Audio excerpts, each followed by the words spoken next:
Bueno, pues buenas tardes. Pues vamos a hablar nada más y nada menos que de Alejandro. Hay quien le dice Alejandro Magno. Yo solamente le digo Alejandro porque es como Napoleón. A mí me encanta cuando digo, es que Napoleón, y alguien me pregunta, ¿cuál? Y dices, el cantante, ¿cómo cuál? No, ya sabes que dices, no, solo es Napoleón, no le digas ni primero, ni segundo, ni tercero, ni Bonaparte, pues es Napoleón, hay un solo Napoleón, hay un solo Alejandro, ¿no? Hay un solo Alejandro, vamos a hablar de, bueno, el único calificativo que yo me atrevo a ponerle a Alejandro, y alguien lo ha escuchado por ahí, y es absolutamente una blasfemia para algunos, pero yo me refiero a Alejandro como, y de eso les voy a platicar hoy precisamente, como Alejandro el Cristo. Y ahí es donde la gente dice, ¿cómo? Entonces vamos a entender quién es Alejandro, vamos a hablar de la mitología de Alejandro, por encima de la historia de Alejandro vamos a hablar de su mitología y vamos a hablar de un concepto absolutamente griego, de la filosofía griega, que es el concepto de lo crístico, para entender a qué me refiero cuando hablo de Alejandro el Cristo. Luego, para que entendamos otra cosa bien interesante, y es entender que el relato de la vida de Jesús está bien basado en el relato de la vida de Alejandro. Y eso es muy fácil de entender cuando uno dimensiona una cosa que en general no dimensionamos. El cristianismo es una religión profundamente griega, absolutamente griega, con el judaísmo como pretexto, pero es una religión griega. Entonces, claro, tenemos esta idea de un Jesús judío con discípulos judíos, y entonces, claro, el cristianismo es como la segunda parte del judaísmo para mucha gente, ¿no? Y si bien a nivel histórico eso también es cierto, pero nunca hay que olvidar que finalmente la religión cristiana la desarrollan teólogos griegos. Las escrituras están en griego y todo el dogma se hace en griego y basado en filosofía griega. Entonces son los conceptos griegos los que van a permear la religión cristiana. Y particularmente hay dos conceptos fundamentales que vamos a ver en la vida de Alejandro y que vamos a ver después en el relato cristiano.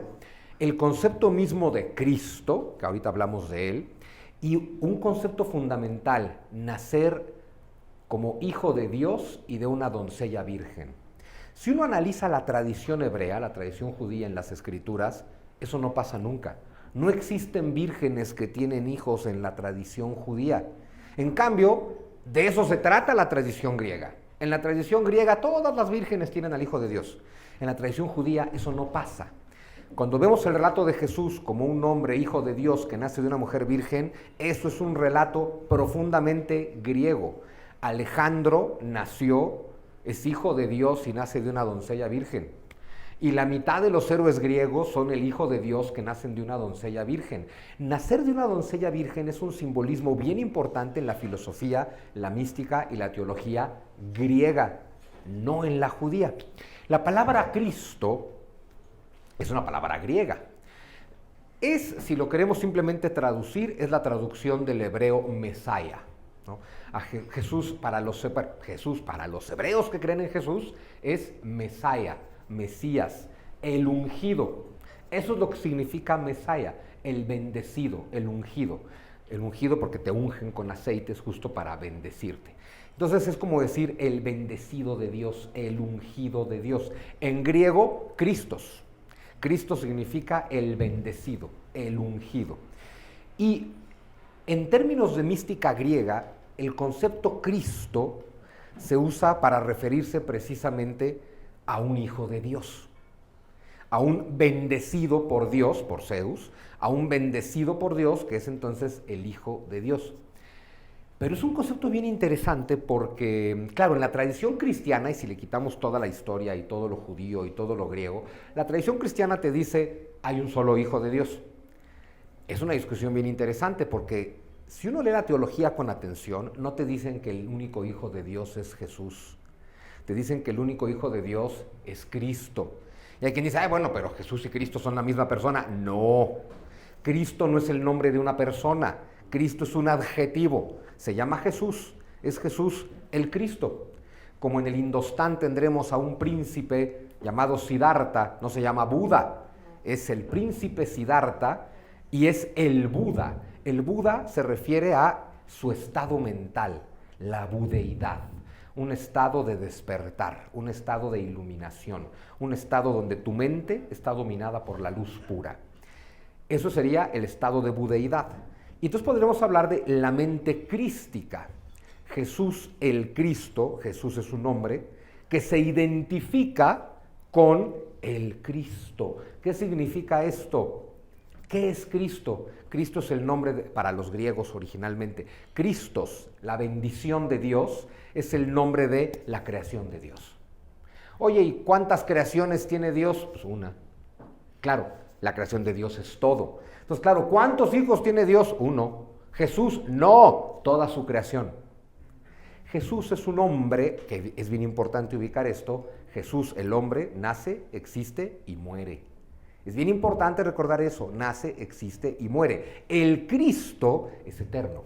La creación de Dios es eterna. Jesús es un hombre que se identifica, que él sabe perfectamente, plenamente, lo asume en su vida, que él es el Hijo de Dios.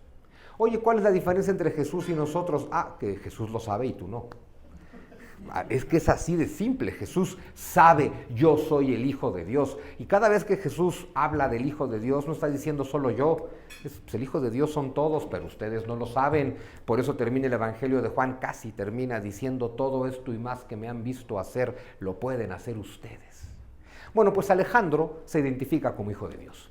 Alejandro tiene la plena y absoluta conciencia de ser un bendecido. Alejandro es un hombre que sabe que puede lograr lo que quiera, que sabe que está destinado a lo que se le dé la gana lograr, porque sabe que es el Hijo de Dios. Uno podría pensar, oye, pero no puedes comparar a Jesús con Alejandro. Ya sabes, Jesús pues seguramente no mató ni a una mosca y Alejandro es un cabrón. Que de pronto también es bien importante recordar que Alejandro es un cabrón, porque lo que pasa es que la historia es muy rara. Hay cabrones que nos caen bien y hay otros que nos caen mal. Ahí están Napoleón y Alejandro. Napoleón y Alejandro, por alguna extraña razón, nos caen bien. Oye, pero, a ver, Napoleón y Alejandro les puedes contar muertes por millones. Sí, pero tienen algo. Oye, Mao sí es un cabrón, mató a 50 millones de personas. Dices, bueno, Napoleón le podemos contar por lo menos 5 millones de muertos. Sí, pero Napoleón... Y lo justificas. Oye, Pol Pot mató a la mitad de la población de Camboya. Sí, es un cabrón. Oye, Alejandro mató a 1 millón de personas. Sí, pero es Alejandro. Es bien interesante entender por qué a algunos incluso les concedemos el derecho de matar gente y que no por eso nos caigan mal.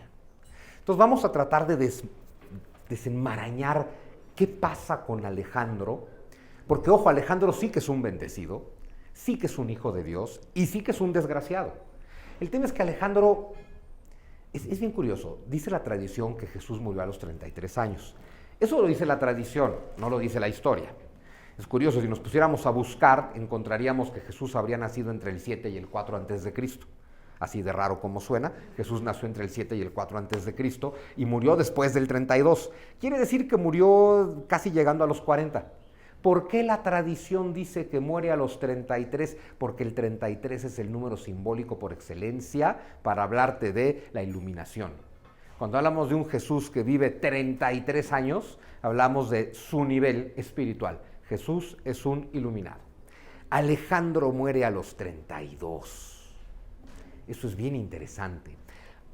Alejandro se quedó un poquito abajo, como quien dice. Alejandro no acabó de entender las cosas, ¿no? Pero en fin, vamos a hablar de Alejandro, mucho más que de Jesús. Alejandro, que nace el 21 de julio del año 356 a.C.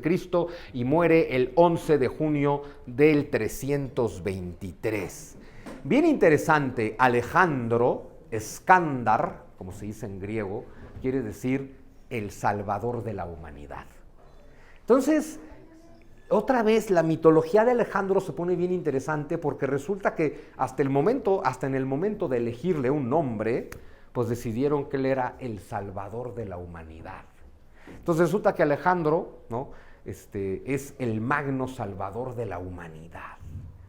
Y dices, ¿y a poco? Porque eso significa escándalo. Vamos a hablar un poco de eso. Pero bueno, este hombre nació en la ciudad de Pela, en Macedonia, en el año 356. Y fíjense qué interesante, este muchacho se convirtió en rey de Macedonia y hegemón de Grecia en el año 336. ¿Qué quiere decir hegemón de Grecia? Hay una cosa que es muy importante recordar y es que nunca jamás ha existido un país llamado Grecia, ni siquiera hoy.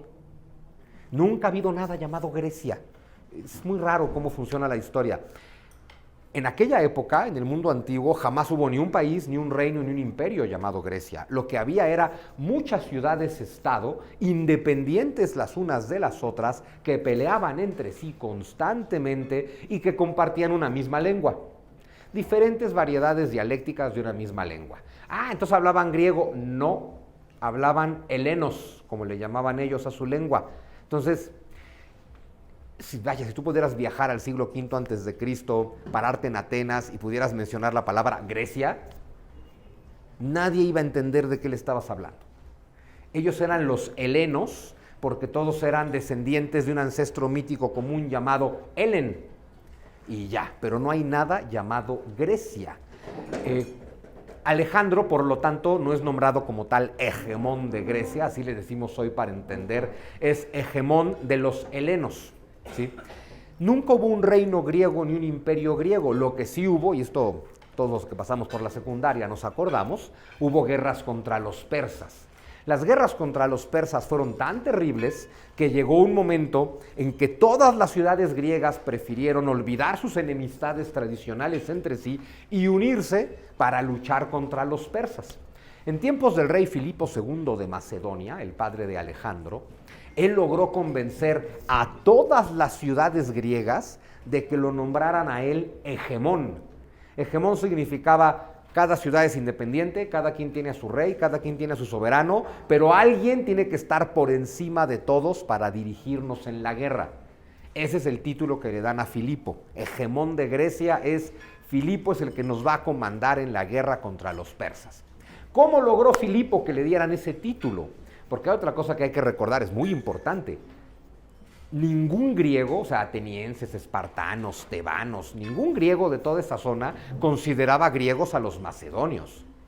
Los macedonios eran los bárbaros del norte. Los macedonios son los salvajes. Esos güeyes allá arribita de nosotros que quieren ser como nosotros, pero no son.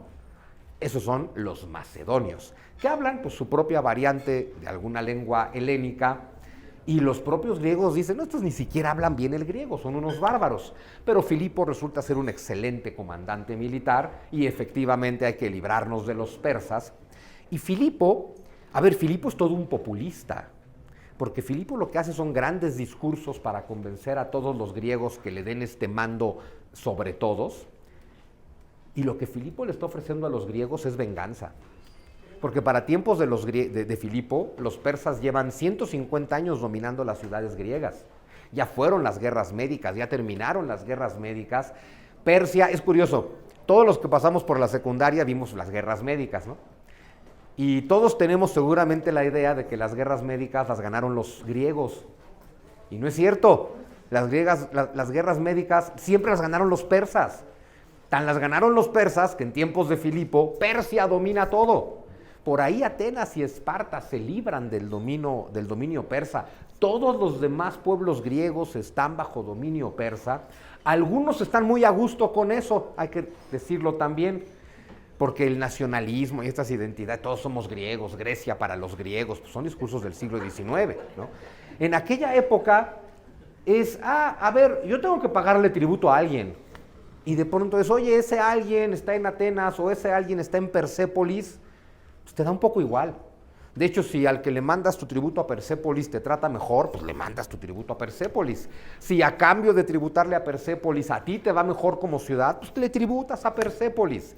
Una de las grandes quejas de Alejandro, cuando está luchando contra el imperio persa, es que la mitad del ejército persa está compuesto por griegos que luchan del lado persa. Entonces tampoco lo veamos como una guerra entre dos pueblos, dos culturas, dos civilizaciones. Es una guerra entre los que quieren a un señor y los que quieren a otro señor, como son casi todas las guerras, ¿no? Pero bueno, entonces Filipo logró vender el concepto de la venganza y Alejandro se agarró de ahí y dijo, claro que sí, venganza. y por eso lo nombran hegemón de Grecia. Pero bueno, el tema es que lo nombran rey de Macedonia y hegemón de Grecia en el año 336, todo esto es antes de Cristo. Tomó Jerusalén en el año 333, y a mí que me encantan las fechas simbólicas y que este señor muera de 32 y no de 33, que tome Jerusalén, no cualquier otra ciudad, Jerusalén en el 333, bueno, es que es un año divino, divino, divino. En fin, se convierte en faraón de Egipto para el 330, se es proclamado rey de Asia y todo eso antes de cumplir 32 años. Eso es para aquellas mañanas que se levantan y piensan que no le han dado sentido a su existencia y que no han logrado nada, tienen razón. Sí. Alejandro ya había logrado todo esto a los 32 años.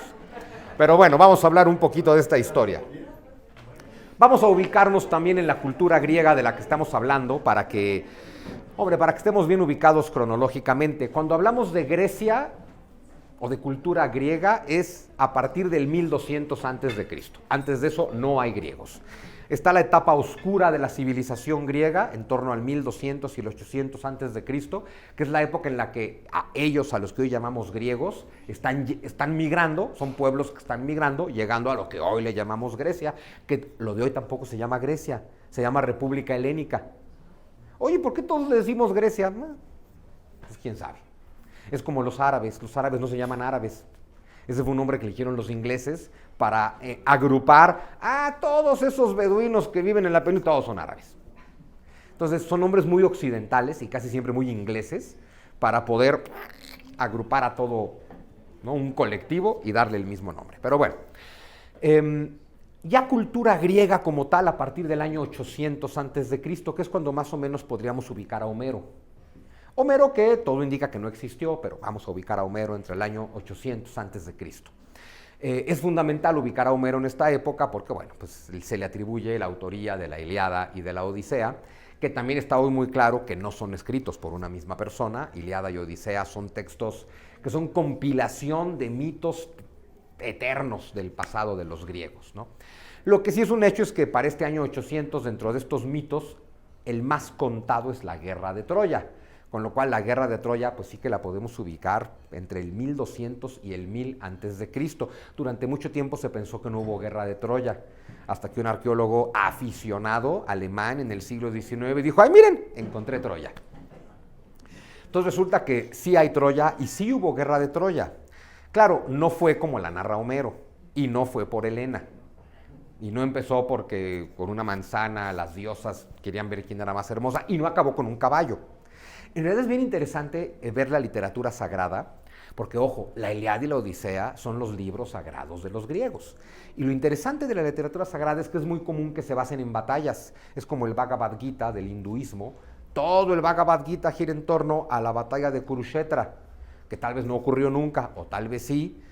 Pero bueno, y si uno lee el Antiguo Testamento, la Tanaj completita, pues los hebreos se están rompiendo la madre contra todo el mundo todo el tiempo. Entonces, es muy común que la literatura sagrada use las guerras como narrativa. Claro, luego hay que entender que dentro de esa narrativa bélica hay cuestiones muy simbólicas, por supuesto. Pero bueno, la Ilíada y la Odisea tienen una particularidad bien interesante, sobre todo la Odisea. Es el regreso de Ulises o Odiseo de la guerra de Troya a Ítaca. Esto nos lleva a que todo el escenario de la Odisea sería básicamente el mar Egeo, ¿no? Este que hoy está entre Grecia y Turquía. Si uno se va a mitos más antiguos, por ejemplo, el famoso mito de Jasón en busca del vellocino de oro, Jasón y los argonautas, si uno lee la historia de Jasón, toda ella se desarrolla en el Mar Negro. Y si tú lees los trabajos de Hércules, se desarrollan en el Mediterráneo. Ese simple dato, y ponerte a curiosear así en la literatura, te habla de las épocas de las obras literarias, ¿no? La más antigua, Jasón y los argonautas, ocurre en el Mar Negro. Luego la Odisea ocurre en el Egeo. Luego los trabajos de Hércules ocurren en el Mediterráneo. ¿Qué te está diciendo esto? Que los griegos llegaron por el Mar Negro, atravesaron por el Egeo y conquistaron el Mediterráneo. Y en diferentes momentos de su historia, pues cuentan su mitología en estos diferentes mares que son fundamentales para la cultura griega. La cultura griega que todos conocemos es la llamada Grecia clásica, la Grecia de Sócrates, Platón y Aristóteles, con el detalle de que Sócrates tal vez tampoco existió.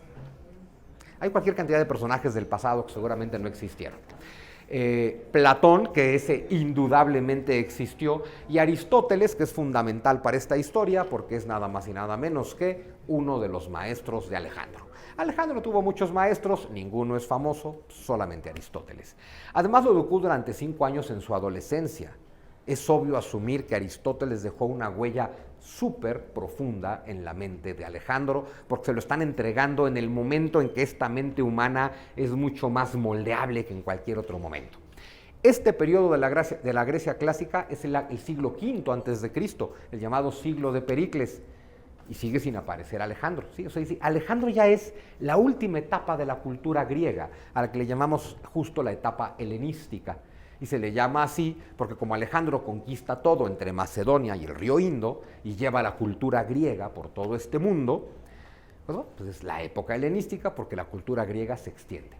Y es curioso, hoy, con un punto de vista moderno, podríamos decir, pues esta es la época más dorada de los griegos, ¿no? Cuando Alejandro lo conquista todo y la cultura griega se extiende por todos lados, y no. Todos los griegos de esta época, de tiempos de Alejandro, asumen que están viviendo su peor etapa de decadencia, porque eran ciudades independientes, cada ciudad se manda a sí misma, es una ciudad-estado donde sus hombres libres toman las decisiones, y de pronto todos están conquistados por Alejandro, y ahora eres una ciudad más, parte de un imperio. Entonces, para la mayor parte de estos griegos, de hecho Alejandro es una catástrofe, porque además ni siquiera es griego, es un macedonio, es un bárbaro del norte. Claro, hoy en día todos los griegos aman a Alejandro, porque así funciona el nacionalismo. En el siglo XIX estás peleando contra los otomanos, estás luchando por el espacio en el que quieres construir Grecia, y de pronto el nacionalismo griego dice, no, toda Macedonia es nuestra porque Alejandro era griego. Y dices, sí, ahora sí es griego Alejandro, ¿no? Durante 3000 años no fue griego, ahora sí es griego el desgraciado. Bueno, pero así funcionan los nacionalismos, ¿no? Era visto como un bárbaro salvaje del norte. Bueno, ya nos ubicamos más o menos en el contexto. Hablar un poquito más de esta historia de los griegos, como ya les contaba. Los griegos llegaron a la zona que hoy es Grecia en torno al 1200 antes de Cristo. Son los llamados pueblos del mar, vienen por el Mediterráneo, llegan al mar Egeo, en una época en la que tenemos un imperio hitita, un imperio asirio, un imperio egipcio. Estos pueblos del mar destruyen todo a su paso. El único imperio que no destruyen es el imperio egipcio, porque es el más poderoso de todos. Pero bueno, estos pueblos del mar que se establecen por todo el Mediterráneo, este es el origen de los griegos. Estamos hablando del año 1200 antes de Cristo, más o menos para el 800 antes de Cristo y para el 600, desde luego, ya tenemos el núcleo fundamental de la cultura griega en torno al mar Egeo, tanto en la actual Turquía como en la actual Grecia. De hecho, sí son las paradojas de la vida y de la historia. Si hoy quieres ver cultura griega y ruinas griegas, tienes que ir a Turquía, no a Grecia. Las mejores ruinas de la historia griegas están en Turquía. Si quieres ver ruinas del Imperio Romano, pues tienes que ir a Rumanía, tienes que ir a Bulgaria o tienes que ir a Libia. O tienes que ir a España, donde hay verdaderas ruinas del Imperio Romano, y en Roma pues hay alguna que otra, ¿no? Pero bueno, también ubicar que cuando hablamos de cultura griega hablamos de todo el Mediterráneo.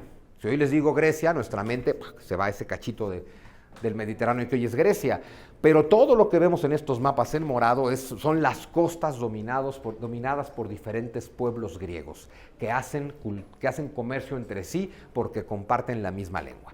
Bueno, todo esto nada más para que ubiquemos el contexto de Alejandro. Y también del otro lado es muy importante porque si algo distingue a Alejandro es estar peleándose con los persas. Hay que entender quiénes son los persas entonces, ¿no?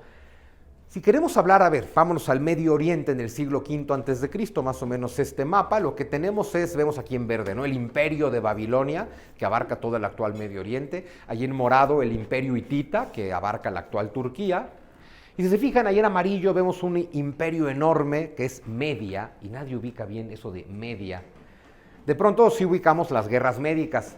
Bueno, las guerras médicas se llaman así porque son los griegos contra los medos, no tanto contra los persas. O entender una cosa, los persas son medos.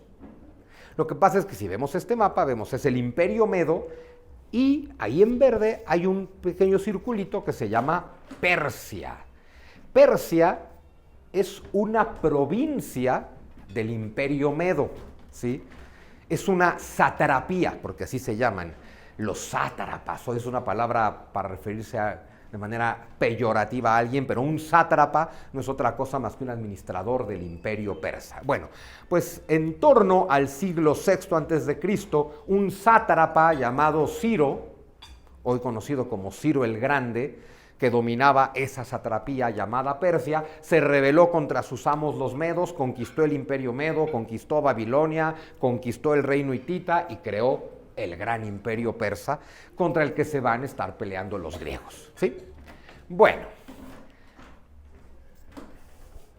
ojo, cuando hablas de un hombre como Alejandro, o de un hombre como Napoleón, de cualquier hombre importante de la historia, es bien importante entender contra quién combaten y es muy importante entender a quién admiran. Las personas a las que admiras son parte fundamental de aquello en lo que te vas a convertir. Y Alejandro admira profundamente a Ciro, el grande rey de los persas. Claro, para cuando nace Alejandro, Ciro lleva 300 años muerto.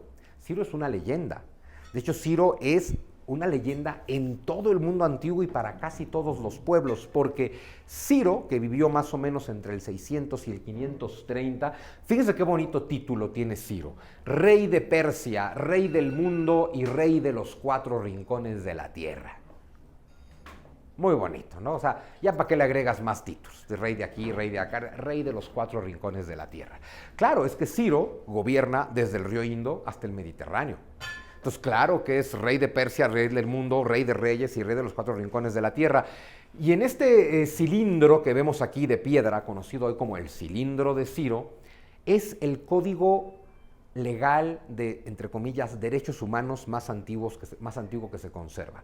Porque en el cilindro de Ciro hay una serie de leyes donde dicen cosas como esta: Ciro el Grande, rey de Persia, rey del mundo y rey de los 4 rincones de la tierra, liberó esclavos en todas las provincias conquistadas, declaró la libertad de creencias religiosas y la igualdad racial de todos sus súbditos. Este hombre está haciendo esto en el siglo VI antes de Cristo. Tiene una mente avanzadísima el muchacho. Y Alejandro admira profundamente a Ciro y admira esto. Tanto que es rey de los 4 rincones de la tierra, porque Alejandro va a querer lo mismo, pero admira exactamente lo mismo de liberar esclavos y declarar que todos son iguales. Alejandro tiene un montón de defectos, mató un montón de personas y era un esquizofrénico declarado, pero cuando estaba de buenas... A ver, Alejandro tiene este tema. Alejandro de verdad era bipolar. Entonces Alejandro de pronto está en su chip, vamos a decirle, iluminado, y Alejandro es glorioso, es brillante, es grande, es magno, es benévolo, es compasivo, y de pronto se enoja y te mata. Literal así, o sea, de pronto le dices algo que no le gusta y ¡ya! ¿Por qué? Pues porque soy Alejandro. Te puedo matar, no va a pasar nada. Y evidentemente no siente culpa, ni remordimiento, ni nada. Entonces sí te habla también de algún trastornito por ahí en la mente de Alejandro, ¿no? Pero sí que compartía este ideal, el tema de hay que unir a todos los pueblos de la tierra en un solo pueblo. Alejandro asume que ese es el ideal de Ciro y lo va a convertir en su propio ideal. Yo, como rey del mundo y de todos los rincones de la tierra, tengo que hacer que todos los pueblos formen un solo pueblo. Ese es el ideal de Alejandro, basado en su admiración por Ciro, ¿sí? Por eso es muy importante conocer a quién admira a una persona. Ahora sí, hablemos de las famosísimas guerras médicas, porque este es el contexto fundamental para entender a Alejandro, ¿no? Las guerras médicas que ocurrieron entre el 499 y el 449 a.C., que es el gran choque entre griegos y persas. ¿Por qué se da este choque? Bueno, porque los persas se vienen extendiendo desde su núcleo central en torno a Persépolis, que lo vemos ahí en rosa, y bueno, hasta que llegan al Mediterráneo, donde están las ciudades griegas. ¿Por qué los persas no tuvieron problemas con otros pueblos? Porque, a ver, conquistaron a todo el mundo. Los únicos que se les levantaron en armas fueron los griegos. ¿Por qué? Bueno, porque todos los demás pueblos están acostumbrados a formar parte de un imperio. Entonces, la verdad es que mandarle tu tributo a un señor o a otro, a casi cualquiera le da igual. Los griegos sí que están acostumbrados a, esta es nuestra ciudad, aquí mandamos nosotros, los hombres libres que vamos a la guerra somos los que tomamos las decisiones, esa es la famosa democracia griega, y bajo ninguna circunstancia voy a permitir que un pelado sentado en un trono, en una ciudad a 1000 kilómetros de aquí, me diga a mí lo que yo tengo que hacer. Entonces, claro que el choque de griegos y persas es tremendo, ¿no? Ahora, ojo, también el imperio persa es un imperio terrestre, es un imperio que viene conquistando tierras. Los griegos no saben hacer eso, porque nunca les ha interesado. Los griegos conquistan el mar, porque los griegos son comerciantes libres. Dominan la costa y dominan los mares y hacen comercio. Y claro, llegan los persas, te dominan, te dicen, bueno, muy bonito, no te preocupes, de ese comercio que tú haces, cuando ganes dinero, a mí me toca tanto. Y claro, estos griegos dicen, ¿y cómo, por qué? Entonces, ese es el choque de griegos contra persas, ¿no? Las famosas guerras médicas. Estas guerras médicas, 3 guerras médicas, tuvieron esta particularidad de que lograron unir a Atenas y Esparta. Atenas y Esparta que no dejaban de pelearse entre ellas, y de pronto, ante el ataque de los persas, atenienses y espartanos dicen, miren, hay que unirnos para liberarnos de los persas. Y así les fue muy bien en las primeras 2 guerras médicas, y efectivamente la alianza de espartanos y atenienses contiene a los persas. Les va tan bien que en la tercera guerra médica, Atenas decide que no necesita aliarse con Esparta. En la tercera guerra médica, eso es lo que ocurre, Atenas solita combate contra los persas y los contiene. Y esto va a ser del mundo helénico. ¿Por qué no le declaramos la guerra a Esparta? Y esas son las llamadas guerras del Peloponeso. Surge por ahí ver populistas, ha habido siempre en la historia de la humanidad, y aquí surge un populista muy famoso, aparece incluso en los diálogos de Platón, llamado Alcibíades. Y Alcibíades, un general pues muy jovencito y con todo el entusiasmo de la juventud, es el que decide por qué no le ponemos en su madre a los espartanos. Y entonces hace una serie de discursos muy bonitos para que todo el pueblo se alebreste y voten por declararle la guerra a los espartanos. ¿Por qué digo que todo esto es muy populista? Porque estás convenciendo a la ciudad de los filósofos y los poetas de que es buena idea declararle la guerra a la ciudad de los guerreros. Entonces esas son las famosas guerras del Peloponeso. El Peloponeso es el nombre de esta zona al sur de Grecia. Las guerras del Peloponeso entre 441 y 404 a.C., a ver, casi 30 años de Atenas contra Esparta. Ninguno tuvo una victoria definitiva. Se aniquilaron el uno al otro. Y mientras eso pasaba, ahí al norte, pues Macedonia empezó a crecer. Estos bárbaros del norte aprovechan que sus grandes enemigos se están matando entre ellos y empieza la gran expansión del reino de Macedonia. Eso es lo que va a heredar Filipo II, el padre de Alejandro, ¿sí? Y ahora sí, ya con todo este contexto, hablemos de Alejandro para empezar a ver estas similitudes de verdad entre los relatos de Alejandro y todos los relatos mitológicos de la antigua Grecia e incluso un poco con el relato cristiano. Cuenta la leyenda, y es la leyenda porque las fechas son muy complicadas en aquellos tiempos, que Alejandro nace el 21 de julio del año 356 antes de Cristo. El nacimiento de Alejandro, que a ver, hoy en día los mitos nos dicen que el nacimiento de Alejandro fue profetizado. Eso siempre es muy bonito. Con el paso del tiempo, el nacimiento de Jesús fue profetizado, el nacimiento del Buda fue profetizado, el nacimiento de Zaratustra o Zoroastro fue profetizado. Tal vez ninguno de ellos fue profetizado, pero es bien interesante cómo se hace este relato mitológico cuando tienes a alguien de estos tamaños, que con el paso del tiempo dices, no hombre, de hecho lo estábamos esperando. Los dioses, los oráculos, los adivinos ya nos habían dicho que esta persona iba a nacer, que en realidad solo es un relato mitológico que sirve para hacer más fuerte pues, la historia de esta persona, ¿no? Entonces, de Alejandro cuentan, por supuesto, cualquier cantidad de profecías y demás, pero bueno, que nace con el sol, pues, a ver, julio, ¿no? Pues el mes más solar de todo el año, porque claro, Alejandro representa el momento del sol en toda su gloria, ¿no?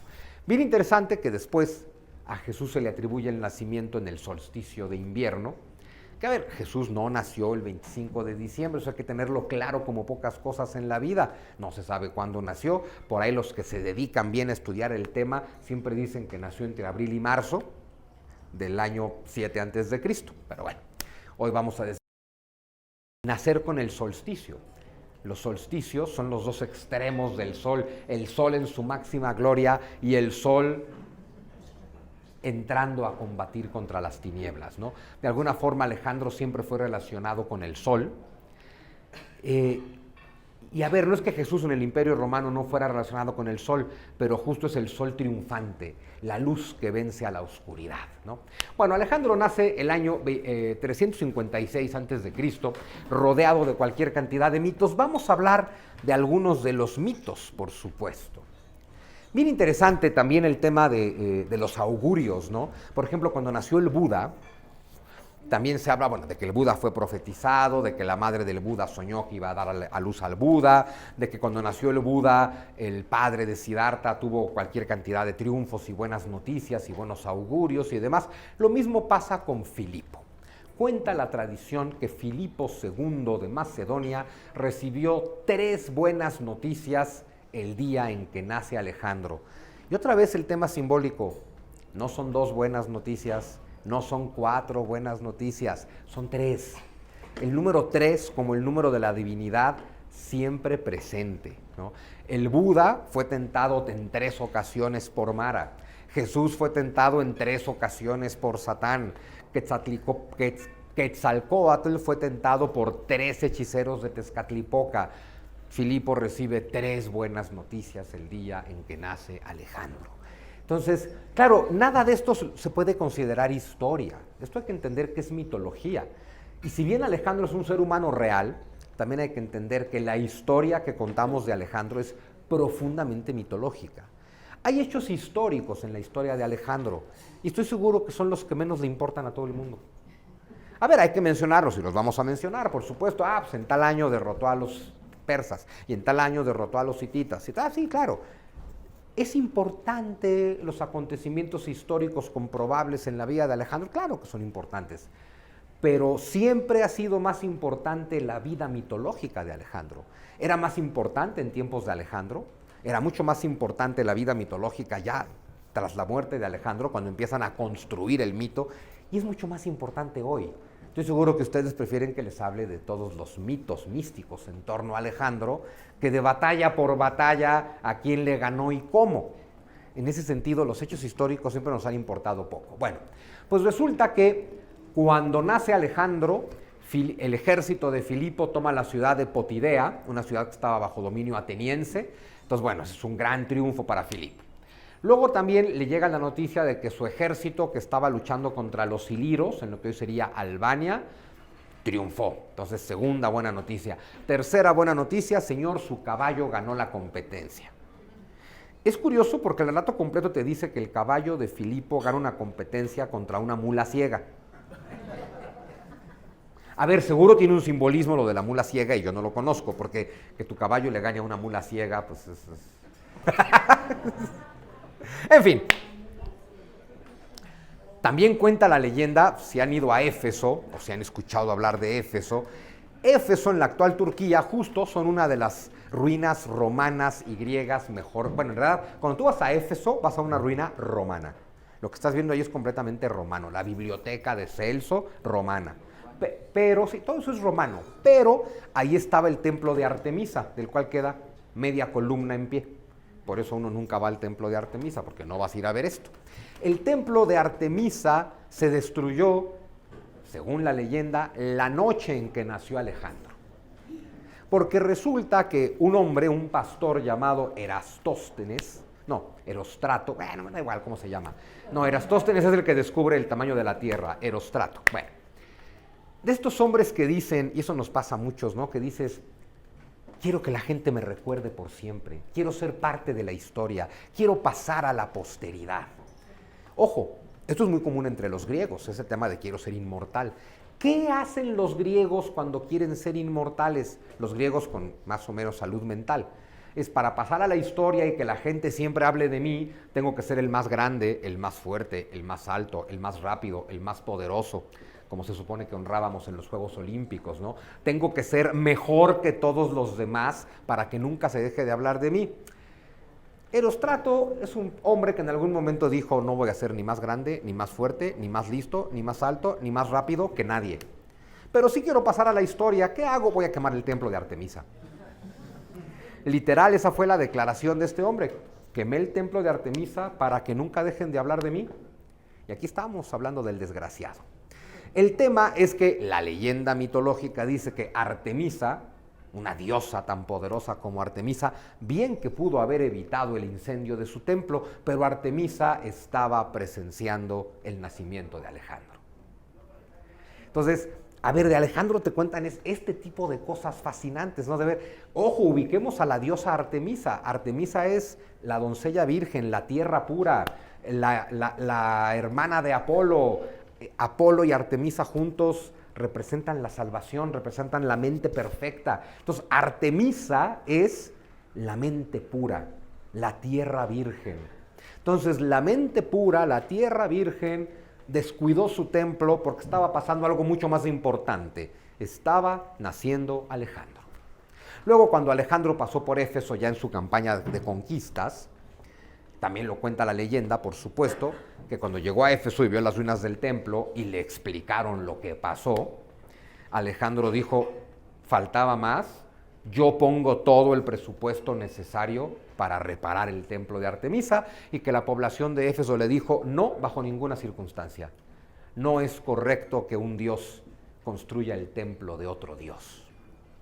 Entonces, a ver, Alejandro desde entonces lo ven con esta, pues, con esta mirada evidentemente mística, mitológica, están encantados con Alejandro, lo cual nos lleva a que evidentemente algo tendría Alejandro, ¿no? De estas personas con este carisma básicamente inexplicable, un poco otra vez como Napoleón, ¿no? Ahí estás tú en el campo de batalla desangrándote con una pierna rota, odiando a Napoleón porque todo esto te pasó por su culpa. Llega Napoleón, te recoge entre sus brazos y le agradeces por morir por él. O sea, al parecer tenían ese nivel de carisma, que lo mismo pasa con Alejandro, que de pronto todos sus hombres están en su contra y se le están volteando y dicen, ya se acabó, este güey está loco, y sale Alejandro y les da un discurso de 1 minuto y no tienes más opción que seguir a Alejandro. Es una cosa muy rara. Pero bueno, y es bien interesante lo que nos relata el poeta romano Plutarco, que no se lo inventa él lo que te cuenta son mitos que se vienen contando desde tiempo atrás, que son bien importantes porque, a ver, la figura más importante en la vida de Alejandro, como en la de casi todos los hombres, fue su madre Olimpia.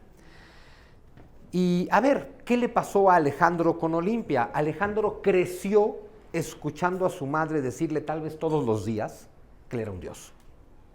Y se lo creyó, evidentemente. Ahora, Olimpia, todo indica que estaba verdaderamente convencida de que su hijo era un dios, de que su hijo era un regalo de los dioses y que su hijo era un Cristo, es decir, un bendecido por los dioses. Ella lo cree. Ahora, ¿tiene sentido que lo crea? Hay que ubicar que para tiempos de Olimpia y Alejandro, siglo III a.C., pues la cultura griega lleva 1000 años de existencia. Y los relatos mitológicos que se cuentan los griegos, pues son todavía más antiguos. Y en estos relatos mitológicos, pues siempre está el tema de los dioses y los hombres, bien curioso, los dioses y los hombres. Los dioses más poderosos, por supuesto, e inmortales, pero que de alguna forma siempre tienen algo de envidia por los hombres, porque la vida de los hombres tiene sentido y la de los dioses no, porque los hombres son mortales. Y esa mortalidad es la que le da todo el sentido a tu existencia. Tienes que hacer algo y lo tienes que hacer ya. No solamente porque te vas a morir, sino que no sabes cuándo. No sabes cuánto te queda de vida. En la tradición budista es muy común, todo el proceso de meditación empieza haciendo meditaciones sobre la muerte. Meditaciones para que tú te hagas consciente de que te vas a morir, no de que te puedes morir, no, te vas a morir. Y uno diría, ay, bueno, eso lo sabe todo el mundo. Y te dirían los budistas, lo sabe todo el mundo, pero nadie lo practica. Si tú verdaderamente estás consciente de que te puedes morir ahora, sabes que tu trabajo espiritual tiene que empezar ahora, no después.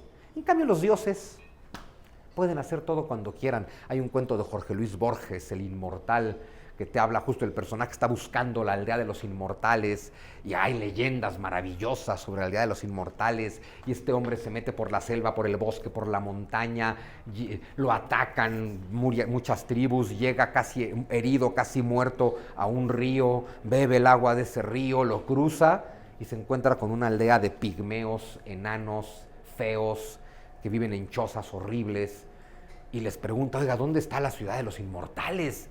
Dicen, bienvenido, acabas de llegar. Y claro, el tema es, no, ¿cómo? Pero la ciudad de los inmortales, todo el mundo se la imagina de oro, de plata, de rubí, perfecta, hermosa. ¿Cómo que es una aldea desolada de chozas habitada por enanos que nunca han hecho nada? Y claro, es cuando descubre, es que somos inmortales, no tenemos prisa para nada. Cualquier cosa que tengamos la inquietud de hacer, la podemos hacer luego. Cualquier cosa que querramos inventar, la podemos inventar luego. Cualquier libro que tenga que leer, cualquier meditación, la puedo hacer luego. Y luego es nunca. Y eso es lo que pasa con los inmortales. Y este hombre dice, menos mal que yo no vivo en la aldea de los inmortales. Y se entera que la inmortalidad de los inmortales viene por beber el agua del río en la que él bebió. Y ahora tienes al pobre hombre buscando el agua que le devuelva la mortalidad, ¿no? Entonces, y bueno, pero todo ese tema sí que lo maneja la mitología griega, ¿no?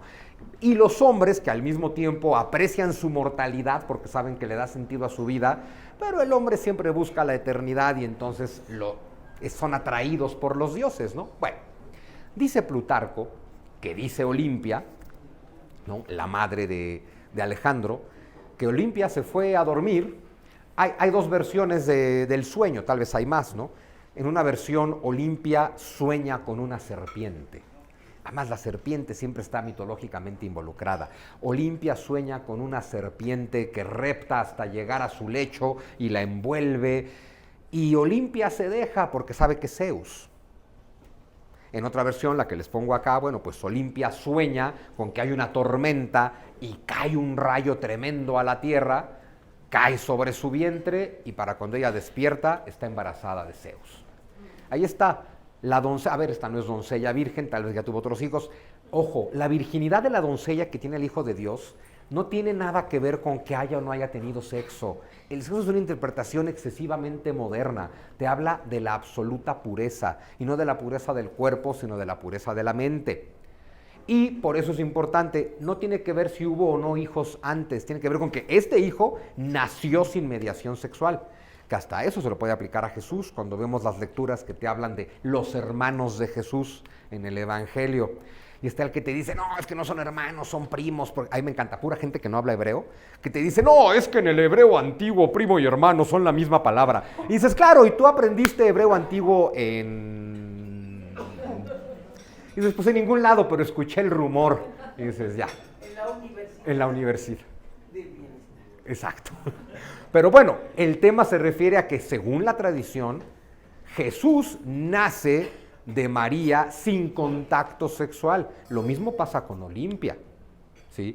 Entonces, sea la versión de la serpiente, sea la versión del rayo, que se parece mucho al relato de Quetzalcóatl y de Huitzilopochtli, ¿no? Estaba Coatlicue, la madre tierra, la mujer de la falda de serpientes, barriendo el templo, cuando ve una piedra de jade hermoso, la recoge, se la guarda debajo de sus ropas, y cuando sale del templo, está embarazada.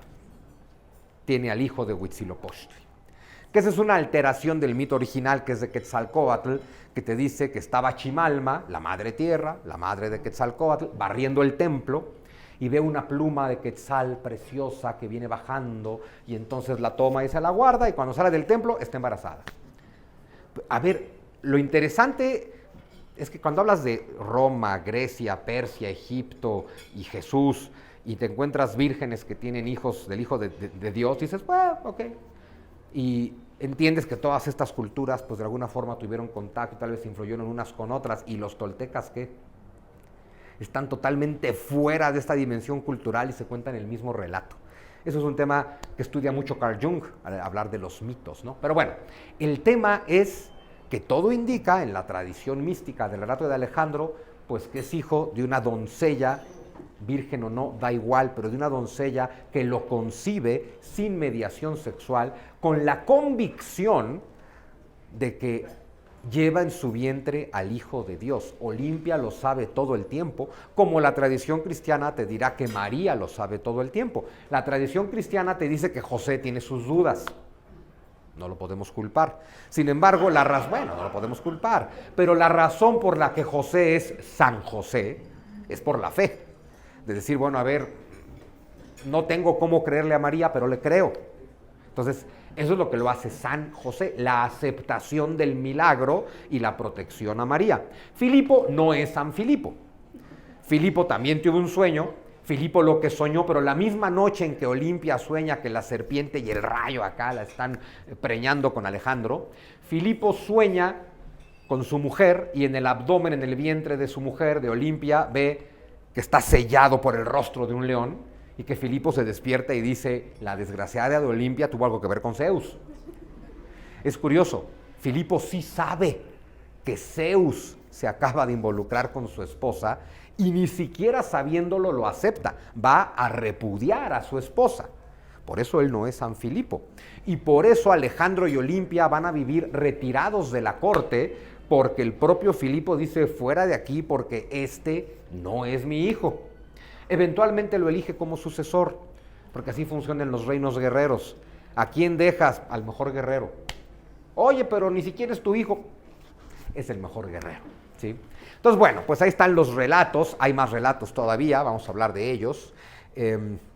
A ver, uno un poco más histórico y menos místico, y tal vez más probable, es que Alejandro es hijo nada más y nada menos que del faraón de Egipto, del faraón Nectanebo II. Estamos hablando de una época en la que Egipto ya está en su decadencia, y es un Egipto que fue conquistado por los persas. Sigue habiendo faraón en Egipto, pero ahora el faraón pues es un cuate que le tiene que rendir cuentas a los persas. Y no olvidemos que en Egipto el faraón es el hijo de Dios. Otra vez ese concepto, el faraón desde el principio de la tradición egipcia es el hijo de Dios. Cuando Alejandro llega a Egipto más adelante en sus campañas, lo reciben como al hijo de Dios y lo declaran el hijo de Dios. Hay quien dice que es porque los sacerdotes lo soñaron, lo vieron, lo profetizaron, y hay quien dice que pues, porque sabían que era hijo del faraón. Y es como decir, bueno, pues ya llegó el hijo del faraón, pues, ¿a quién queremos? ¿A los persas o al hijo ilegítimo del faraón?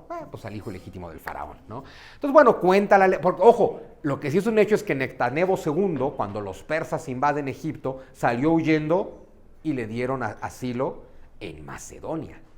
Y que entonces efectivamente el faraón de Egipto vivió en la corte de Macedonia. Y que en algún momento el faraón se vistió del dios Amón, Amón-Ra, el dios Sol, y convenció a Olimpia de que era su deber sagrado, o sea, no es por gusto, es nuestro deber sagrado concebir a un hijo que en el futuro va a salvar a los dos países. Y que entonces Olimpia dice, bueno, a ver, todo esto evidentemente se escribe después, pues ya que sabes que Alejandro salvó a Grecia y salvó a Egipto de los persas, ya te puedes contar esta historia. Pero bueno, lo de que sea hijo de Nectanebo es un poco más probable. Bueno, es más probable que lo de Zeus, según yo, ¿no? También cuenta Plutarco en sus vidas paralelas, que habla de tantas cosas, ¿no? Plutarco cuenta que Filipo había comprado un gran caballo, el famosísimo Bucéfalo, un caballo al que nadie nunca había logrado domar, y que un día Alejandro, teniendo como 6 años de edad, dice, pues dame chance a mí, y se trepa y lo doma. Que porque Alejandro se da cuenta, este caballo le tiene miedo a los reflejos del sol, solo hay que montarlo hacia el otro lado. El tema es que Alejandro se sube al caballo que nadie pudo montar, y que entonces su padre Filipo le dice, búscate otro reino, hijo, Macedonia no es suficientemente grande para ti. Pero todo esto se escribe después. Pero bueno, nos habla de la grandeza que todo el mundo le está atribuyendo a Alejandro. Búscate otro reino, y lo hizo. Se buscó otro reino un poquito más grande, y no le alcanzaba. Bueno, también hay tradiciones, está el historiador Calístenes, que dice que Alejandro compitió en los Juegos Olímpicos. Eso, sin que haya una sola comprobación, es lo más probable. Digo, los Juegos Olímpicos, que existen desde el siglo VIII a.C., y fueron prohibidos por el emperador Teodosio, el emperador romano Teodosio, en el año 380. Teodosio fue el emperador que estableció el cristianismo como religión oficial del imperio y declaró que los Juegos Olímpicos eran paganos y por lo tanto debían de terminar. Pero durante los casi 1200 años que existieron los Juegos Olímpicos, lo común era que los príncipes iban a competir. Entonces, que Alejandro, que además se cree un dios mitológico, compitiera en los Juegos Olímpicos, eso es bastante probable. Y hombre, seguro ganó. Y lo que sí es absolutamente histórico es que a los 13 años es cuando Aristóteles se convierte en el mentor de Alejandro. Las coyunturas de la historia van a ser muy favorables. Macedonia está conquistando todo el mundo griego, Macedonia conquista Atenas y en Atenas Aristóteles se convierte en un apestado, porque Aristóteles tampoco es griego. Hoy en día sí, porque pues, lo que sea que nos sirva para hacer grande a Grecia hoy en día, Aristóteles era macedonio. Entonces, claro, Aristóteles tiene que salir huyendo de Atenas, lo reciben en la corte de Macedonia. Claro, para ese momento Aristóteles ya era Aristóteles, ya había estado 20 años en la Academia de Platón, ya era el sabio reconocido por todos y se convierte en el maestro de Alejandro. Y claro, al estilo de Aristóteles, que sabía de todo, pues le habla de ciencia, de filosofía, de lógica, de retórica, de metafísica, de estética, de ética, de política, de todo. Fue una buena relación la que tuvieron. Además, Aristóteles y a estos sabios griegos, seguro uno se los imagina, ya sabes, en su túnica blanca, porque todos vestían de blanco, y Aristóteles te lo imaginas así, pensando. Y es mucho más probable que Aristóteles, si pudieras viajar al pasado, ¿dónde está Aristóteles? Es ese güey que va reptando por ahí. Porque de pronto es, mira, una rana. Y Aristóteles era muy curioso y es, ¿por qué existen las ranas? Pues, y la sigue hasta que llega a su... ok. Bueno, Aristóteles fue el primero que se hizo una pregunta fundamental que sigue sin respuesta. ¿Para qué sirven las moscas? Porque justo Aristóteles ahí sí nunca le encontró por dónde. Luego Lutero, que era un megalómano narcisista tremendo, Lutero tuvo la respuesta. Lutero dijo, el diablo creó a las moscas para que me distraigan a mí cuando tengo ideas geniales. Ese era Lutero. En fin. Y ahora sí, pues la historia de Alejandro comienza, ya la historia importante de Alejandro, año 333 a.C., Filipo II, su padre, es asesinado estando en la ciudad de Aigiai. Alejandro tiene 20 años. Es muy raro, Alejandro había sido despedido de la corte, estaba exiliado, había sido de alguna forma repudiado. Luego su padre lo mandó llamar de regreso, como diciendo, bueno, ya se acabó tu castigo, venga usted para acá. Y está Alejandro en la corte cuando asesinan a su padre.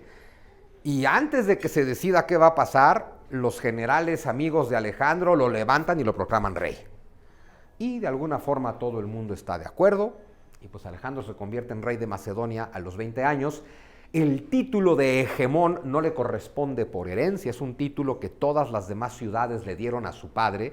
Y ahora Alejandro tiene que ir a que todas las demás ciudades griegas le reconozcan también a él la calidad de ser el hegemón. Para lo cual tendrá que hacer lo mismo que su padre, venderles venganza contra los persas. Y les va a vender venganza contra los persas, va a ser declarado hegemón de Grecia, y pues comienza la historia de Alejandro y empieza su campaña de Asia, porque sí, apenas tomar el poder, él tiene que demostrar. Hay muchos candidatos al trono, Alejandro tiene que demostrar, le tiene que demostrar cosas a las demás ciudades griegas, le tiene que demostrar cosas a sus generales, le tiene que demostrar muchas cosas a su madre, pero lo más complicado de todo, Alejandro tiene que demostrarle muchas cosas a su padre. Claro, su padre está muerto, pero así funciona la mente humana.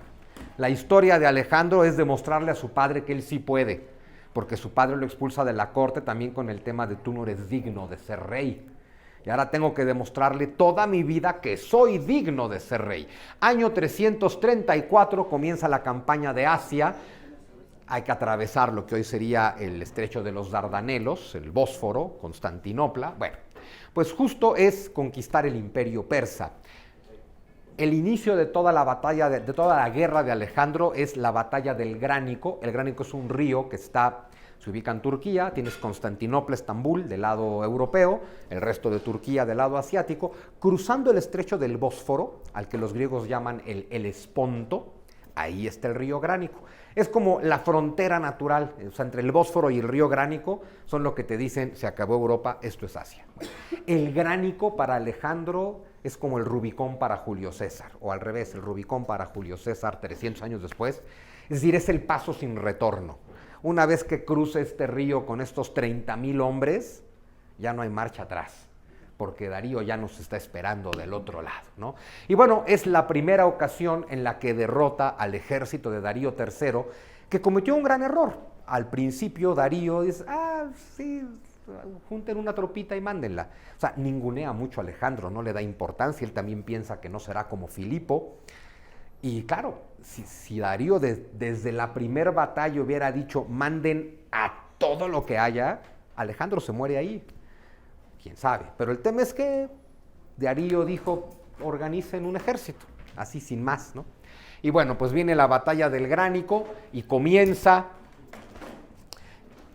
la aventura de Alejandro en Asia. En fin, aquí empieza, ojo, una campaña militar que ya no se va a detener nunca a partir de este momento. Fueron 11 años en guerra por parte de Alejandro. Griegos contra persas es muy entre comillas. En el ejército griego hay de todas las ciudades de lo que hoy llamamos Grecia y otros pueblos que mandan mercenarios. Y en el ejército persa pues hay persas, hay turcómanos, hay griegos, hay absolutamente de todo. Al final de estos 11 años en guerra, Alejandro y su ejército recorrieron 25,000 kilómetros. Es tremendo. Y en el ejército de Alejandro, en 11 años, murieron 750,000 soldados. Más 2 millones de soldados del lado persa, más la gente inocente que muere en las guerras, pues a Alejandro le podemos atribuir por lo menos 4 millones de muertos. Y este Alejandro tan lindo, tan crístico, tan místico, tan hermoso, ordenó quemar ciudades, saquear aldeas, crucificar hombres y violar mujeres. Alejandro es una bestia también. Claro, tiene esta cosa, es las dos cosas. De verdad, Alejandro cuando está en su lado compasivo, te le entregas por completo y luego te mata. En fin, lo que es un hecho es que también es la primera vez que se forman redes comerciales desde el Asia Central hasta el Mediterráneo, justo porque Alejandro lo termina conquistando todo. Va a llevar la civilización griega a todo este mundo, lo cual tampoco le gusta. Uno diría otra vez, los griegos tienen que estar orgullosos, ¿no? Mi cultura está llegando hasta el Asia Central, pero no. El griego promedio dice, güey, los turcómanos salvajes del Asia Central ni siquiera saben entender nuestra cultura, ni siquiera saben hablar bien, ni siquiera saben hablar. De hecho, los bárbaros, ¿no? La famosa palabra bárbaros, que en general la relacionamos con los romanos, ¿no? Los romanos le llaman bárbaros a los pueblos del norte de Europa, pero la palabra bárbaro la establecen los griegos para referirse a los persas. ¿Quién es bárbaro para el griego? El que habla una lengua que yo no entiendo. Si yo no la entiendo, quiere decir que esa es una lengua ininteligible. Si yo no la entiendo, esta gente no sabe hablar. Que es lo mismo que luego dirán los romanos de los pueblos germánicos. ¿Y por qué bárbaros? Bueno, la lengua farsi, la lengua de los persas, tiene un abuso excesivo de la letra A. Se parece mucho al sánscrito. Uno dirá, yo no sé cómo es el sánscrito. Hoy en día, gracias al yoga, todos sabemos cómo es el sánscrito, ¿no? Y el sánscrito, pues justo, ¿no? O sea, Paramahansa, pura A, ¿no? Virabhadrasana, pura A. Y claro, entonces los griegos, su burla de los persas es, cuando los persas hablan, se oye como bar. Entonces son bárbaros. De ahí viene, así de simple y bobo como parece, de ahí viene el concepto bárbaros. También fundó 70 ciudades en honor a su ego, le puso Alejandría a las 70. Pues no era original y tenía un ego enorme, pues Alejandría para todas. Sobrevive la Alejandría de Egipto y sobrevive una Alejandría en Afganistán. Y creo que una en Uzbekistán, son 3 Alejandrías. A ver, ¿qué es fundar ciudad? Alejandro llega y dice, proclamo la ciudad de Alejandría. Sí, ahora hay que construirla y ahora hay que habitarla. Y de pronto, pues no es fácil habitar 70 ciudades. La Alejandría de Egipto, sí, porque ahí particularmente sí hubo todo un proyecto de llevar griegos a poblar Alejandría. Alejandría es una ciudad profundamente griega. Hoy en día de pronto la podemos ubicar como egipcia porque está en el actual Egipto, pero es absolutamente griega. De hecho, a partir de Alejandro, Egipto es griego. Los griegos dominaron a Egipto durante 300 años. Cleopatra es griega. No importa que Netflix les diga que es negra, Cleopatra era griega, por lo tanto no era negra. Así de simples son las cosas. Pero bueno, hoy en día decir la verdad histórica es un discurso de odio. ¿Qué movía a Alejandro? O sea, ¿qué hay en la mente de Alejandro? Porque, a ver, cruzar este río y lanzarte contra el ejército... A ver, el imperio persa existe desde el 800 antes de Cristo. O sea, ¿qué te motiva a meterse contra los persas? Él sabe que es un genio militar, está consciente de ello, sabe que sus ideas son brillantes, sí, pero lo que él no sabe, y sí que saben sus generales, es que el tipo es un genio que si está de malas toma decisiones estúpidas y se lanza a riesgos innecesarios que lo hacen perder mucha más gente de la que tendría que haber perdido. Pero él está convencido de que es Hércules. Él está convencido de que es Perseo, de que es Jasón, de que es Teseo. O sea, él está convencido de que es el Hijo de Dios. A eso me refiero con su conciencia crística. Él lo sabe, yo soy el Hijo de Dios, yo soy un bendecido de Dios, yo puedo hacer lo que yo quiera. Y también muy al estilo griego, si algo le encanta a Alejandro, es la lucha cuerpo a cuerpo. De hecho, esa es su mayor decepción. Él está 11 años en guerra contra los persas. Lo único que está buscando Alejandro es el momento en el que finalmente logra estar frente a frente contra el ejército persa, con Darío al frente, y poder decirle a Darío, deja tu ejército, dejo a mi ejército, ¿qué húbole? Tú y yo. Que es súper el estilo del mundo antiguo griego. Un poquito más valiente, porque el estilo del mundo griego antiguo era como Agamenón. Sí, traigan a mi mejor hombre, que no soy yo, porque yo no me voy a matar en la guerra, ¿no? Pero sí, a ver, y así sí se evitaron así algunas guerras, ¿eh? O sea, de mi mejor hombre contra tu mejor hombre. Pero lo que está buscando Alejandro es, mi mejor hombre soy yo, lo cual, bueno, es obvio, y tu mejor hombre eres tú. Y es Darío contra Alejandro, cuerpo a cuerpo, sin armas, y el que gane se lo queda todo. Darío, por supuesto, no está educado de esa forma.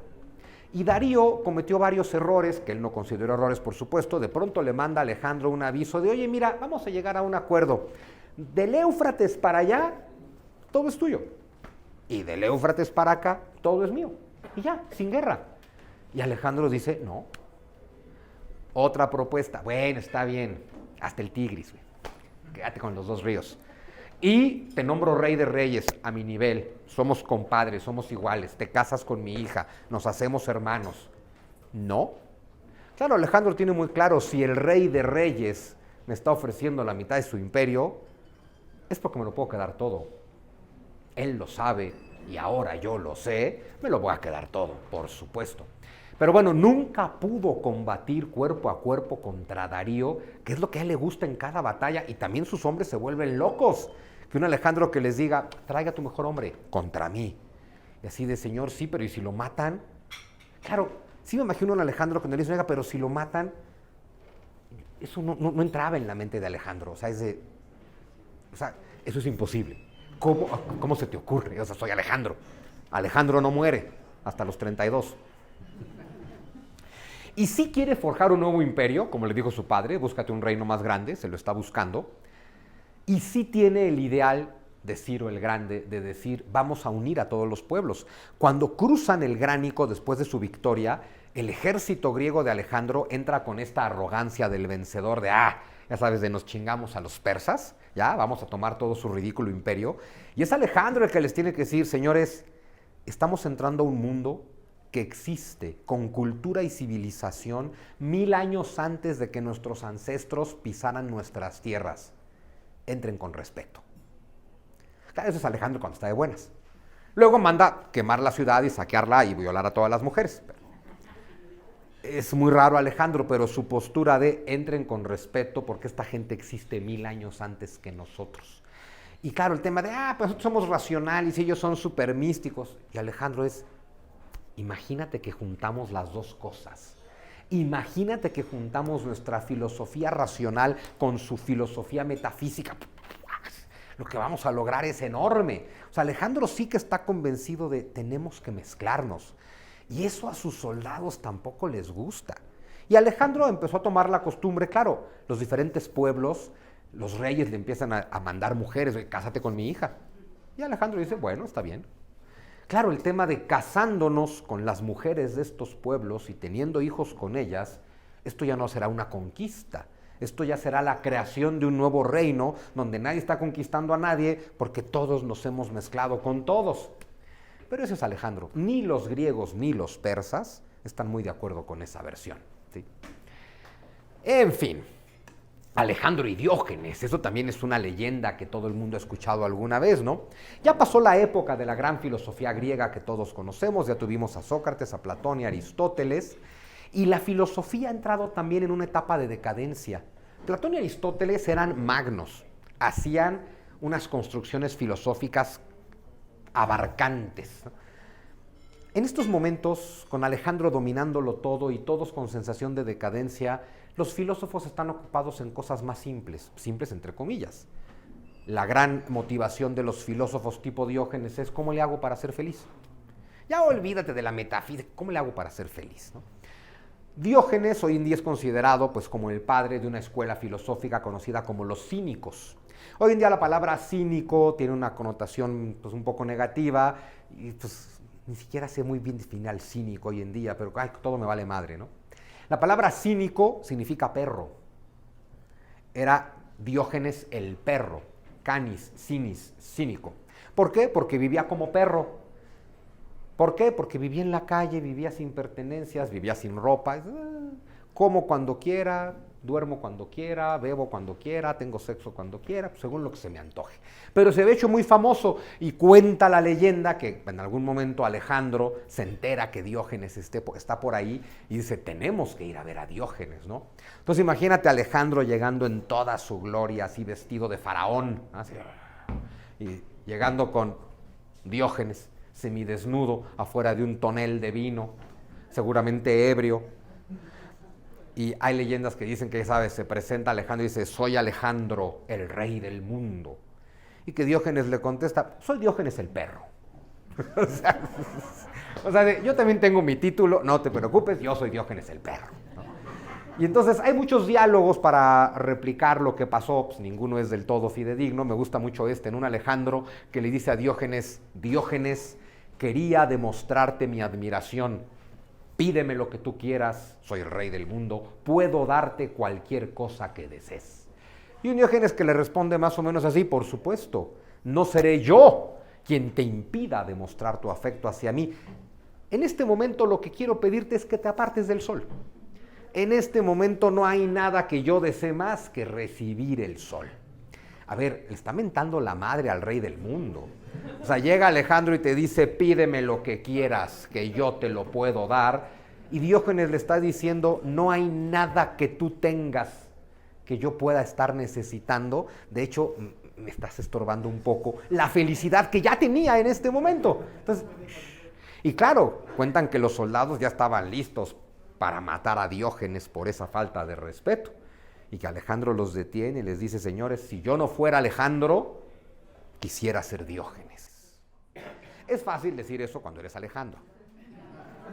Pero bueno, el tema es que Alejandro, al parecer, tiene una gran admiración por Diógenes. También está la leyenda del nudo gordiano, ¿no? Cuentan que igual Alejandro, después de cruzar el Gránico, llega a una ciudad donde está un nudo de muchísimas cuerdas, un nudo enorme que lleva ahí, nadie sabe desde cuándo, un nudo que todo mundo ha tratado de desatar y nadie lo ha logrado. A ver, aquí está basada la leyenda de Excalibur. Ese tipo de leyendas son muy comunes, ¿no? La espada Excalibur, ¿ubican? La espada en la piedra. Y el tema de aquí está la espada en la piedra, nadie sabe quién la puso, nadie sabe cómo llegó, pero el que la saque será el rey de Inglaterra. Bueno, pues la leyenda decía, aquí está el nudo gordiano, nadie nunca lo ha desatado, el que deshaga el nudo será el rey de Asia. Y entonces, oye, se lo llevan a Alejandro, ¿no? Entonces que Alejandro lo ve, lo analiza, lo estudia, lo ve por todos lados, saca su espada y lo corta. Y que les dice, señores, es lo mismo cortarlo que desatarlo, ya no hay nudo. Y que esa noche hubo una tormenta llena de rayos y Alejandro la interpretó como, ven, Zeus diciendo que tengo razón. Lo que importaba era acabar con el nudo. El nudo ya no existe. De ahí viene una frase muy común en la política, que luego tomaron como lema los reyes católicos. Este es el origen del tanto monta, monta tanto. Tanto monta, monta tanto quiere decir, da igual cómo lo hagas, hazlo. Que es la frase de la razón de Estado. Oye, hay que hacer esto. Oiga, pero no importa cómo, hazlo. Pues ahí tienes a Alejandro, ¿no? Y como luego sí se convirtió en rey de Asia, pues vamos a asumir que daba igual cortarlo que desatarlo, porque efectivamente lo logró. Alejandro en Jerusalén es uno de los grandes. Es curioso, casi nunca te cuentan, te hablan de Alejandro en el Gránico y luego Alejandro en Egipto. Y obviamente entre el Gránico y Egipto pues, estaba Jerusalén. Y se habla poco de la llegada de Alejandro a Jerusalén, pero es bien interesante. Y aparte es una narración aquí sí muy histórica, porque el encuentro de Alejandro con los rabinos de Jerusalén está en el Talmud. Y está en las antigüedades judías de Flavio Josefo. A mí me encanta Flavio Josefo, esos autores a los que todo el mundo cita y nadie ha leído. Un poco como en la sucesión presidencial de 1910 de Madero, más o menos así. Bueno, Flavio Josefo lo describe, claro, Flavio Josefo lo describe 300 años después. La narración del Talmud será más confiable, seguramente. El tema es que ahí va Alejandro rumbo a Jerusalén y le han contado cosas horribles de los judíos. Y Alejandro va en son de guerra. Alejandro va con la espada desenvainada de tomo Jerusalén y acabo con ella. Ojo, Jerusalén para este momento es una ciudad que ya está en decadencia, por un lado, pero es una ciudad con una gloria mitológica. O sea, todo el mundo habla de Jerusalén, el templo de Jerusalén. Y el templo que tenemos en Jerusalén en este momento ya ni siquiera es el gran templo de Jerusalén. Recordemos un poquito esta parte de la historia para entender también por qué Alejandro quiere ir. El templo de Jerusalén, según la tradición, es construido por Salomón, por poner una fecha, bueno, en torno al 930 a.C. El templo más grande de Jerusalén, que es el que es destruido por Nabucodonosor II cuando toma Jerusalén en el siglo VI a.C. y se lleva a la élite del pueblo hebreo prisioneros a Persépolis. 70 años después, Ciro el Grande, rey de los persas, cuando está conquistándolo todo, toma Babilonia, se los llevan a Babilonia. Cuando toma Babilonia, Ciro el Grande, y se encuentra a los judíos esclavizados en Babilonia, declara su libertad. En su momento, Ciro era el Mesías. Bueno, les dio la libertad y les permitió regresar a Jerusalén y puso dinero para reconstruir el templo.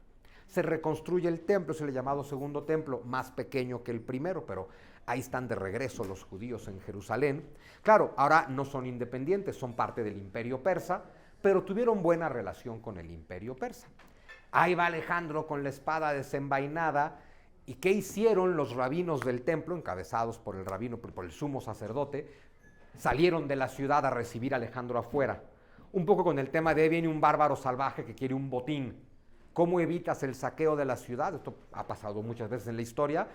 Lo recibimos afuera de la ciudad con el tesoro para decirle, no seas cabrón, no saques, aquí está, pero no destruyas.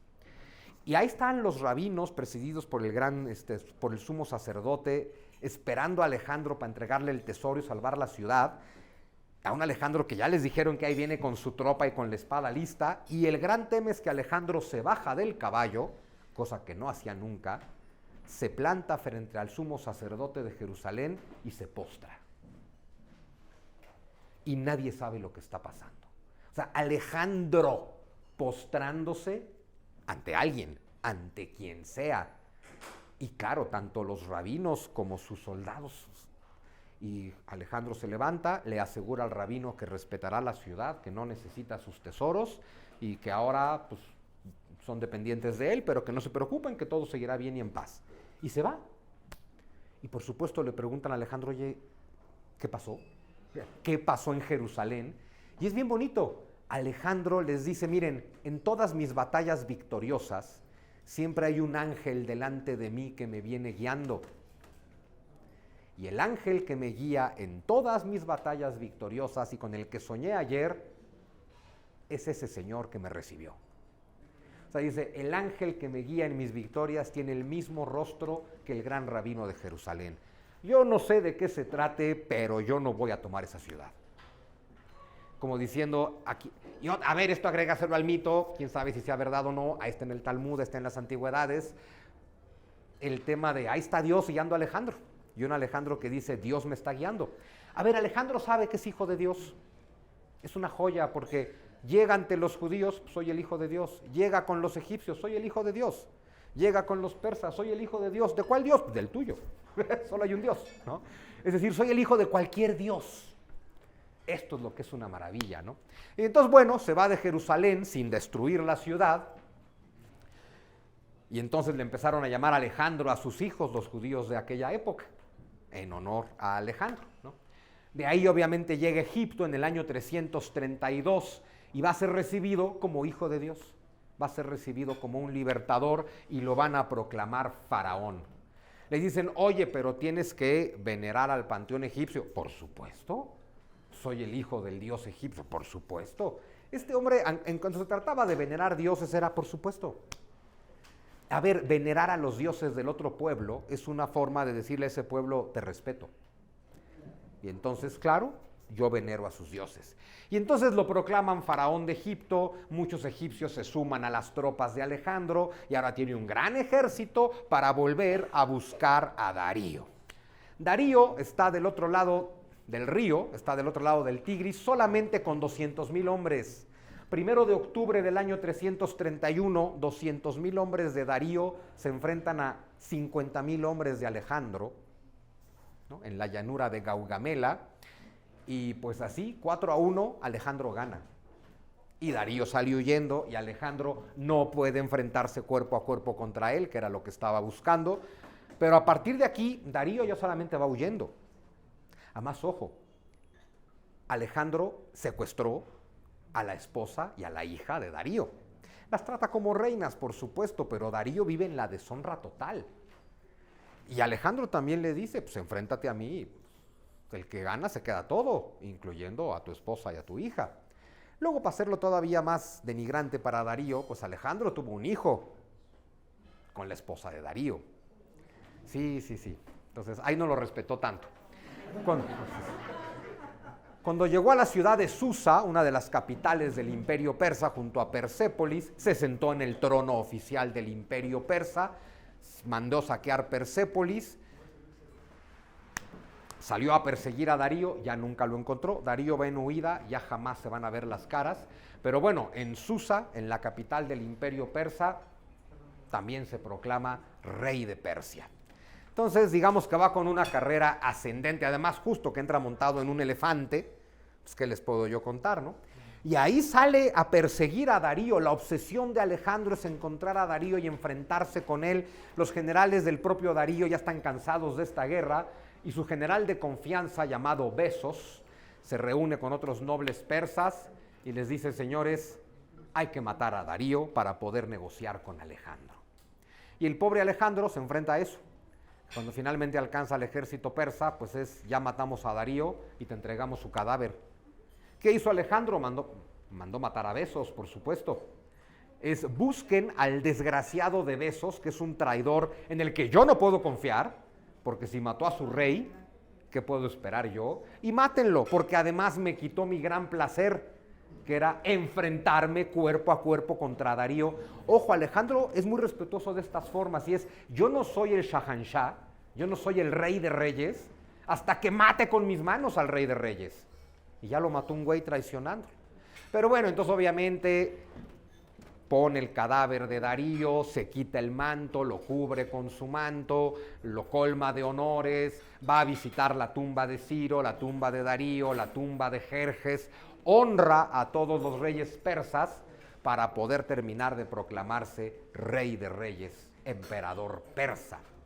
Y bueno, la batalla contra Darío, bueno, la batalla fundamental de los griegos contra los persas, es este mural que vemos acá, que es probablemente el mural más famoso donde aparece el rostro de Alejandro.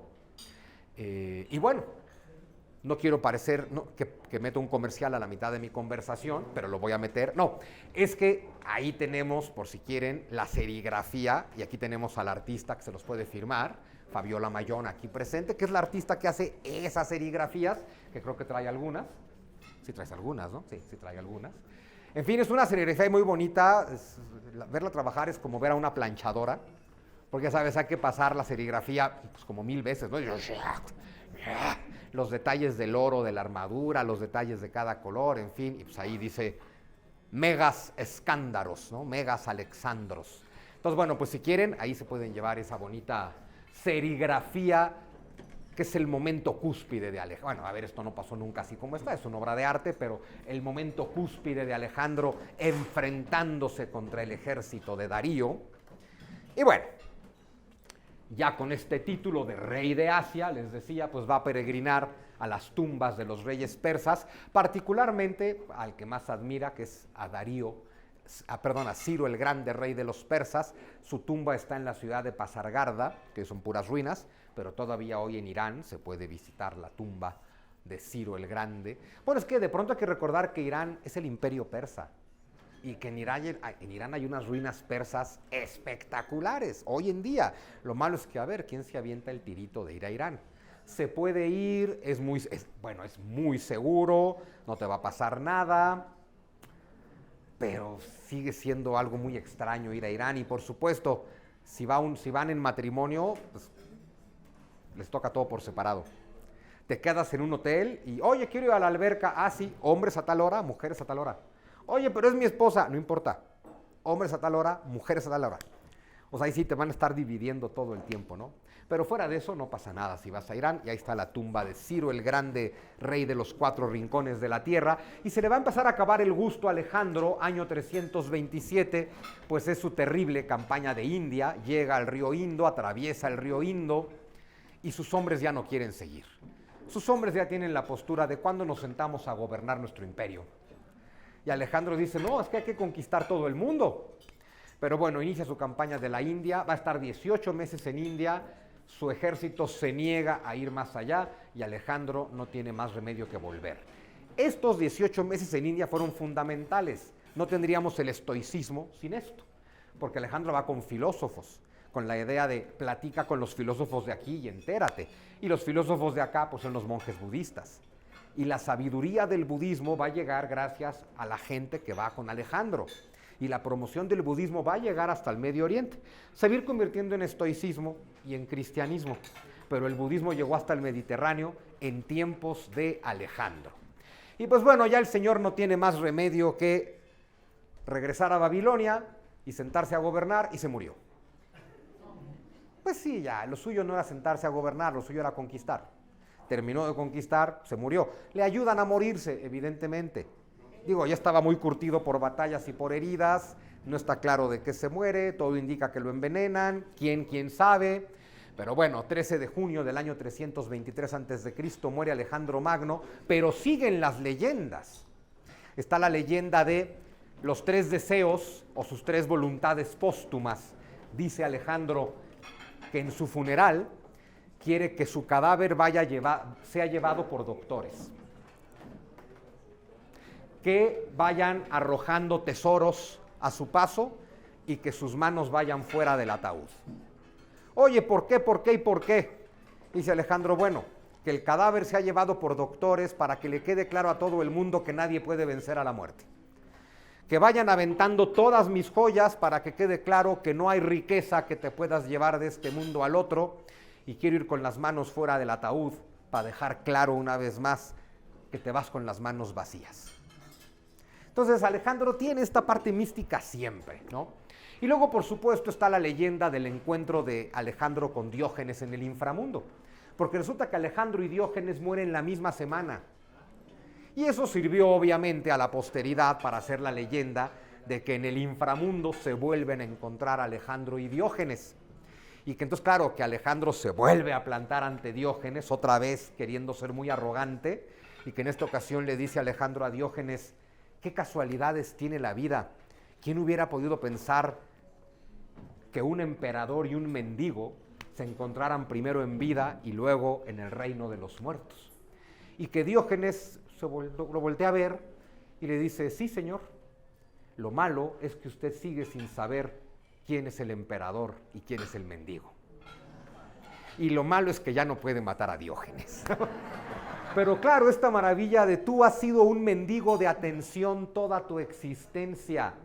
Nunca has parado de luchar y nunca estás saciado porque no dejas de mendigar. A mí, en cambio, desde que me conociste desnudo, nunca me ha faltado nada.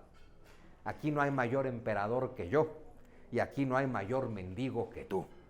Entonces, de Alejandro, pues hasta después de su muerte se siguieron haciendo todas estas leyendas. Bueno, los dejo aquí con el imperio de Alejandro. Y claro, como Alejandro conquistó Egipto, conquistó Persia, conquistó Grecia, conquistó el Asia Central, pues ahora vamos a tener un delicioso banquete con elementos de toda esa zona del mundo. Espero que lo disfruten. Muchas gracias. Gracias.